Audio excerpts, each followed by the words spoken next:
សម្រាប់វីដេអូនេះខ្ញុំនឹងបង្ហាញអំពីរបៀបក្នុងការតម្លើងfont ភាសាដទៃដូចជា font ភាសា Chinese ភាសា Japan ឬក៏ភាសាកូរ៉េអីជាដើមអញ្ចឹងអាចមើលវីដេអូនេះបានជាដំបូងបងអាចចុចទៅលើ keyboard ដែលមានស្រាប់ហ្នឹងហើយកន្លែងរូបផែនដីហ្នឹងយើងអាចផ្លាស់ប្ដូរភាសាបានអញ្ចឹងភាសាបច្ចុប្បន្នខ្ញុំមានភាសាខ្មែរជាមួយនឹងភាសាអង់គ្លេសអញ្ចឹងបើសិនជាចង់តម្លើងបងអាចសង្កត់ទៅលើរូបផែនដីបដូរភាសាហ្នឹងទៅ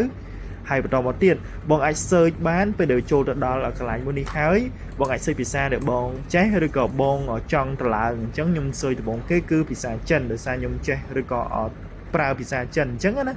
ចឹងវិពាក្យថា Chinese ហើយបន្ទាប់មកធ្វើការ download បន្ទាប់ពីធ្វើការ download ហើយវានឹង load មកជាមួយនឹងកន្លែង font ភាសាហ្នឹងហើយអញ្ចឹងភាសាបច្ចុប្បន្នមានគឺភាសាខ្មែរចិនជាមួយនឹងអង់គ្លេសហើយបើសិនជាបងចង់ search បន្ថែមទៀតភាសាជប៉ុនភាសាកូរ៉េអីផ្សេងបងអាចវាយឬក៏ search បានបន្ថែមនៅលើហ្នឹងហើយបន្ទាប់មកធ្វើការ download ដូចគ្នាឥឡូវបន្ទាប់ពីបាន download ភាសាដែលខ្ញុំចង់ download ហ្នឹងហើយអញ្ចឹងយើងសាក PowerPoint ទាំងអស់គ្នាជាដំបូងខ្ញុំសាកវាយភាសាចិន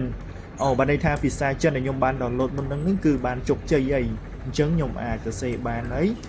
អូខេចំពោះវីដេអូក្នុងការតម្លើង font ភាសាដទៃបូករួមភាសាចិនភាសាជប៉ុនផ្សេងនេះគឺបានមកដល់ទីបញ្ចប់អញ្ចឹងបើសិនជាបងមានចំណុចផ្សេងអាច comment នៅក្នុង comment ខាងក្រោមបានអរគុណ